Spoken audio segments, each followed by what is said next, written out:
Prema rečima meteorologa, danas je bio najtopliji dan ovog leta.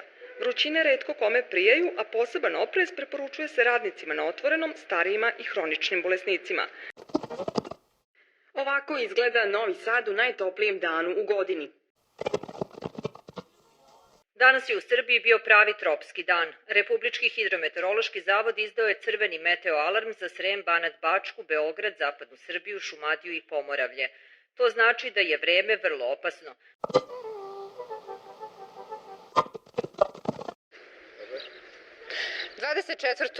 juna 2021. ovde tačno u podne na Trgu Slobode u Zrenjaninu temperatura na suncu tu kod spomenika tričavih 46 stepeni.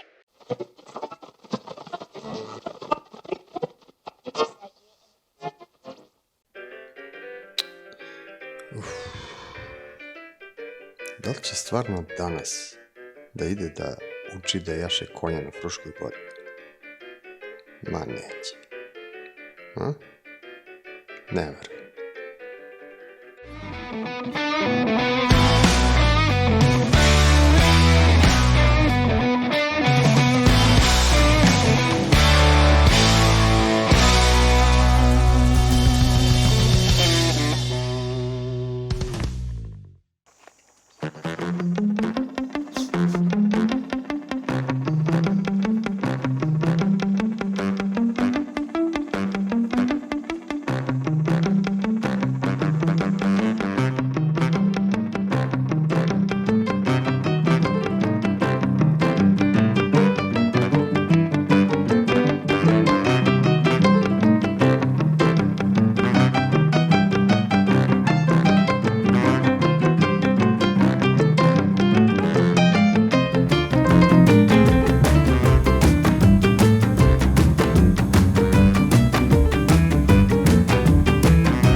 Ja mislila da ću ja tebe da odvedem avanturu, a ono ti mene opet doveo u Ledince, Fruška gora, a ovaj put konji. U šumsku štalu kod Dragana. Dragane, šta tu mene danas čeka? Možete da mi kažete odmah na početku da znam da se spremim. Da, čekate lepa avantura jahanje po Fruškoj gori. Na konjima. Mislim na konjima, da. Da, po ovoj temperaturi od 40 stepeni danas. A dobro, ićete dosta kroz šumu, tako da neće biti strašno. I sad, bez šale, ovako, šumska štala meni je jako zanimljivo imanje. I ja sam za vas čula još odavno. I za ovu vašu školicu koju imate ovdje i to sve. Pa možete mi kažete kako odakle ideja nastala i kako je sve ovo počelo? Pa, mi smo počeli još dosta davno, pre recimo 10 godina.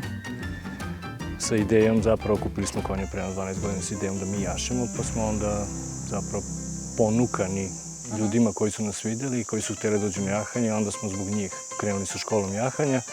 Posle toga smo isto na predlog posetilaca otvorili zapravo i ta turistička jahanja po Fruškoj gori za one koji znaju da jašu i za početnike. Baš sam to sad htjela da pitam, pošto sam ja apsolutni početnik pa se malo i plašim, a on kad me povede na avanturu to uvek bude zabavno. Pa u suštini 80-90% ljudi se plaši kad sede na konja i uglavnom su nam taj procenat ljudi su nam početnici koji ili nikad nisu sedeli na konju ili su bili kod dede, babe negde na konju ili na Zlatiboru što jedan put, dva put. Zbog toga mi krenemo na taj način što prvo održimo predavanje. Znači ja ću sada prvo da dobijem predavanje. Prvo moraš u školicu da ideš. Dobro. U školu jahanja. Uvek ja u nekoj školi. Kratki kurs prođemo zato što konji su obučeni, konji znaju što treba se radi, ali da bi jahač mogao da komunicira sa konjem i da mu govori što treba da ga prilagodi sebi, onda mora da prođe kratki kurs. A dobro, jesam ja adekvatno obučena ovako? Ma da, to sad sve može, treba samo da si komotno obučena i da imaš dugu nogavicu što cenim, zato što sad ima komaraca i što ne znam, pa onda bi trebalo da je dugačka nogavica. Poučena sam iskustvom. Prošli put. Dobro, a kažite mi sad ovde, koliko vi imate konja ovde? Kolike grupe to mogu da budu u tim rutama? Rekli ste da imate nekoliko ruta. Da, imamo 4 rute za početnike. Dobro. Znači na sve 4 mogu da idu ljudi koji nikad nisu jahali, ali nekako uvek ih rangiramo, tako da kreću obično prva, pa druga, pa treća, pa četvrta. Kod nas na sajtu su opisane sve i na taj način oni zapravo ulaze u to jahanje. Prva je najlakša, najmanje ima uzbrdo, nizbrdo i najkraće. Ja sad idem tu. Ne, vi preskačete tu i idete odmah na drugu. Vi ste mene procijenili, znači, za nekom majkom. Da. Dobro. Sad imamo 6 konja i kada su svi zdravi, znači dešava se često nekad povrede ili tako nešto i onda kada su svi zdravi, to je možda da idu i ture od 6 konja. Mada često delimo, zato što nekad neko hoće na jednu turu, neku drugu turu, pa onda naši vodiči vode po 3, po 4, po 2, sve zavisi. A nekad svi hoće na istu turu da ide, onda ide po 6 konja.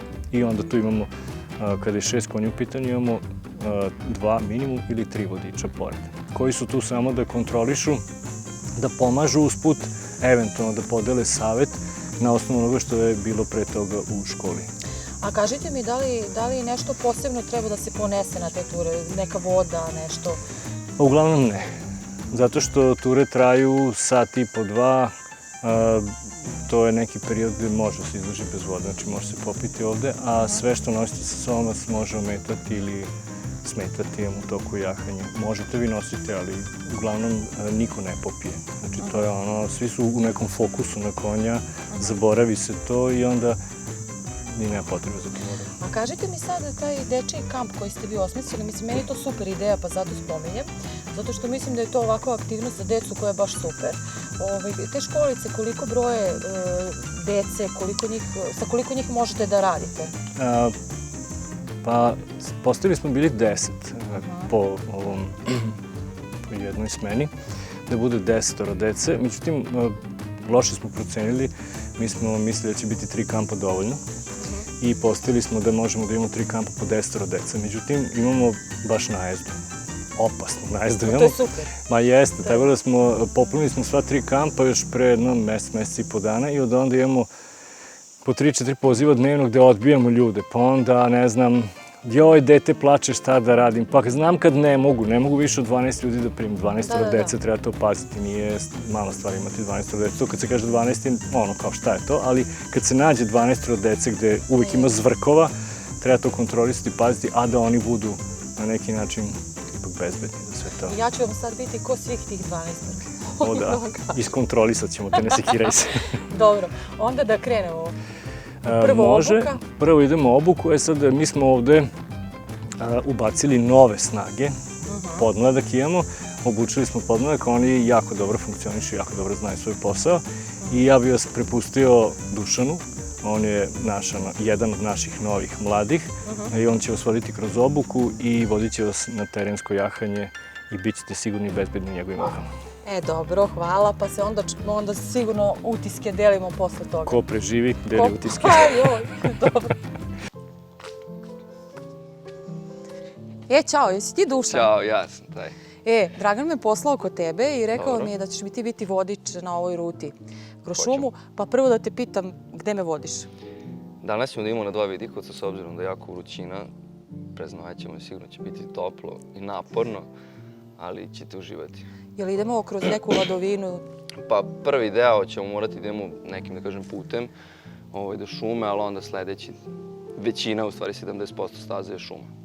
Ali ne znam da li ti je Dragan rekao, ja nemam pojma o jahanju, ja sad prvi put jašem, pa sad, jel ti trebaš nešto da me obučiš sad pre? Pa uglavnom nam dolaze neiskusni jahači, mislim dođu iskusni ponekad, ali uglavnom svima držimo obuku, čisto da bismo mi bili sigurni da je to.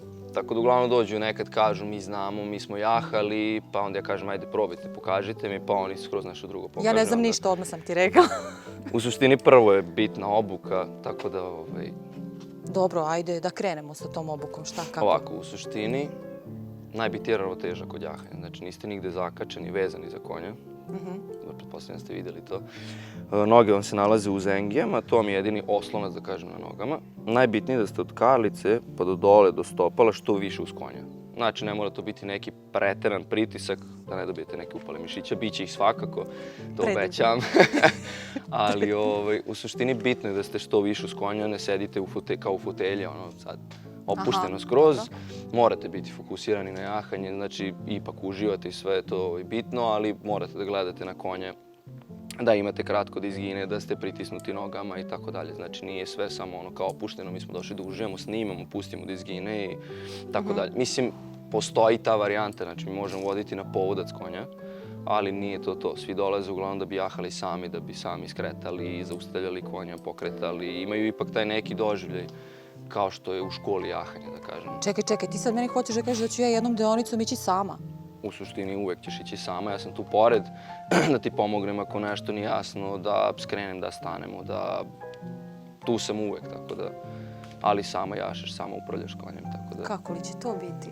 Bitno je da pratimo karicom kretanje konja, znači kako konj ide levo-desno, tako da pratimo karicom. Ovako. Ne klatimo se ovako kao sad, nego samo karlicom. Noge su fiksirane uz konja, a karlica prati kretanje.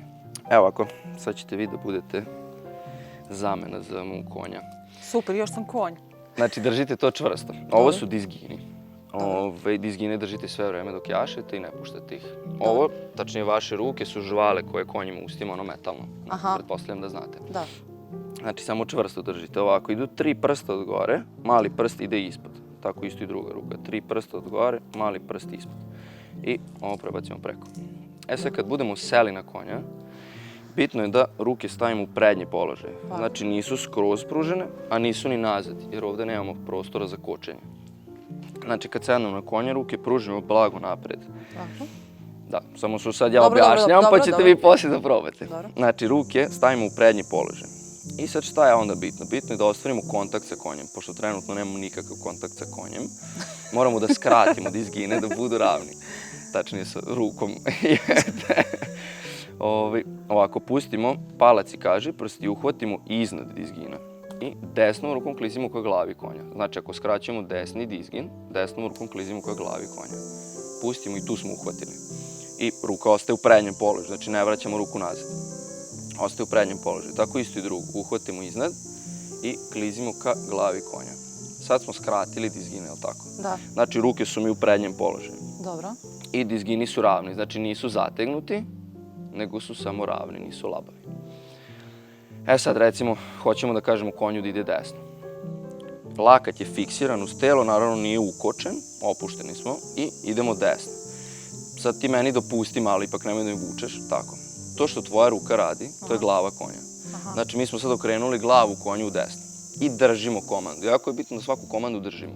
Znači, nije ovo, pa da vratimo, nego držimo komandu. E sad može da se desi da smo mi okrenuli glavu konju, a on je nastavio da ide pravo. Naravno, oni polako idu, znači nije to jurcanje pa da sad mi se uspaničimo, ne. Konj je okrenuo glavu i neće da skrene, vi držite i dalje. Ako neće da posluša, dodajemo drugu ruku. Znači isto tako i levo. Idemo levo, okrenuli smo mu skroz glavu, znači nije dovoljno samo okrenuti mu malo glavu, nego skroz levo i ako neće da posluša, dodajemo drugu. A šta ako neće ni onda da posluša? Poslušat će sigurno. Poslušat će verovatno i na ovu prvu, ali da znate, ako ne posluša, pojačanje komande je druga ruka. Kad hoćemo da usporimo konja, idemo blago cimanje na nazad i pojačavamo tu komandu. Znači, cimanje je prstima, zato je mali prst slobodan, da bismo ovim prstima mogli da dajemo to cimanje. Znači, nije ovo, nije grubo, nego je sitno cimanje i pojačavamo mu na nazad. To je za usporavanje. Kad hoćemo da zaustavimo konja, vučemo na nazad sve dok konj ne stane, koliko god je to potrebno. Kad konj stane, onda mu popustimo. Znači, kad je konj u mestu, uvek su mu dizgini popušteni. Znači, nismo popustili tako što smo produžili dizgine. Dizgini su uvek kratki, nego smo samo pružili ruke napred. Kad krenemo, dizgine opet skraćujemo. I uvek su tu.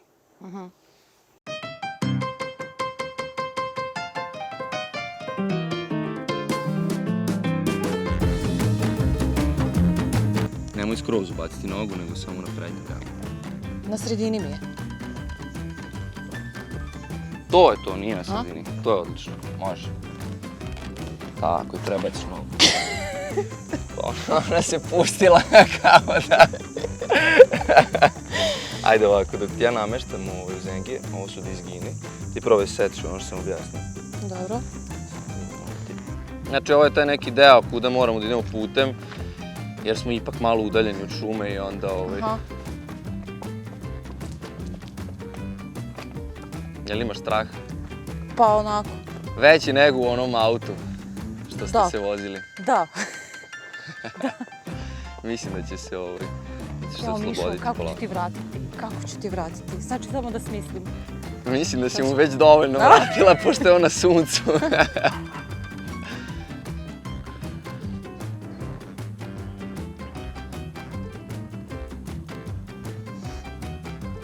Dobro držim noge sve, a? Da, odlično.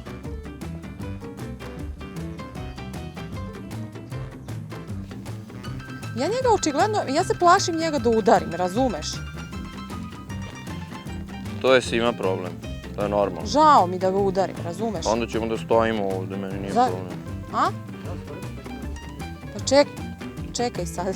Čekamo dok se smisliš da se ne bojiš. Pa evo.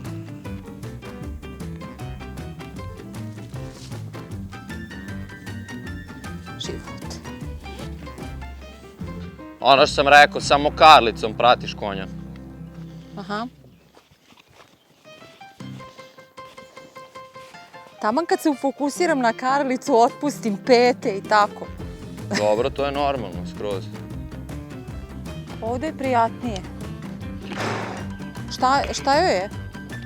Kija. Kija? Uporedi sa našim kijanjem. Aha.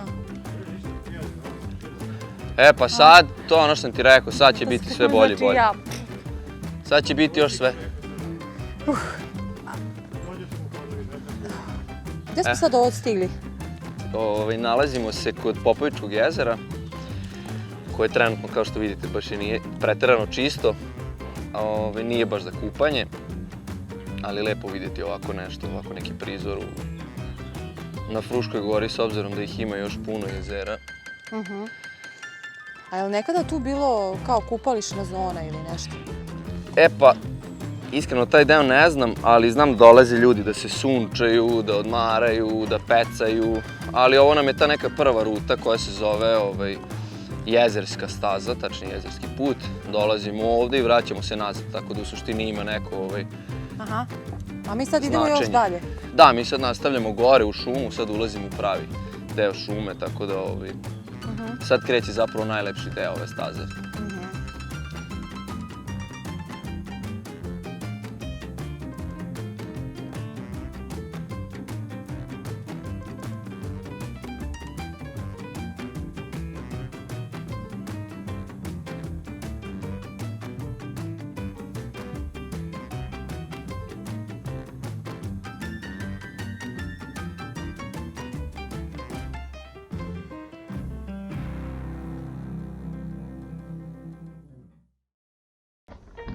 Voda. Uvijek u sebi, znači popio sam litra i po vode sad kad sam došao. Najmanje. Ja ću cijelu noć ovako da se tresim i da držim muzu. Koje je bilo teže? Te je bilo ne? Ne znam, mislim da je ipak malo teže. Barem tako izgledaš. Baš tako. Ja. Znači ljudima... Šta je problem? Šta? Smo mi na temperaturi 40 stepeni i rešili da idemo ovo da radimo. Znači, ja ne znam. To samo ti i ja možemo.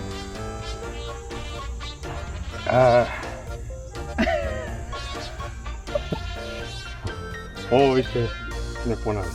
Znači sve što je preko 30 stepeni, sedimo u kući u hladovini pod klimom. I snimamo kuću. Može, snimat ćemo dokumentarac neki nešto. Snimamo reality, upalim sebe kako sedimo u hladovini. Ovako je, to ću da snimam, da ide live. Počinjemo. Sad sam ga dovela da mu vratim... O, puštena! Pa sam htjela malo vi njemu da kažete šta njega to danas čeka. Prvo to, pa ćemo posle da vidimo šta kako. Pa, mislim prvo da kažem šta njega čeka. Pa da. Mislim, čeka ga pešačenje. Da se našeta. Kako sam nakrivo, Tako razumeš? stojiš nakrivo, zašto ti je leva noga ovako stoji, a desna ovako. Obe stavi ovako. Tako. Ne mogu, izdaje me snaga, ajde.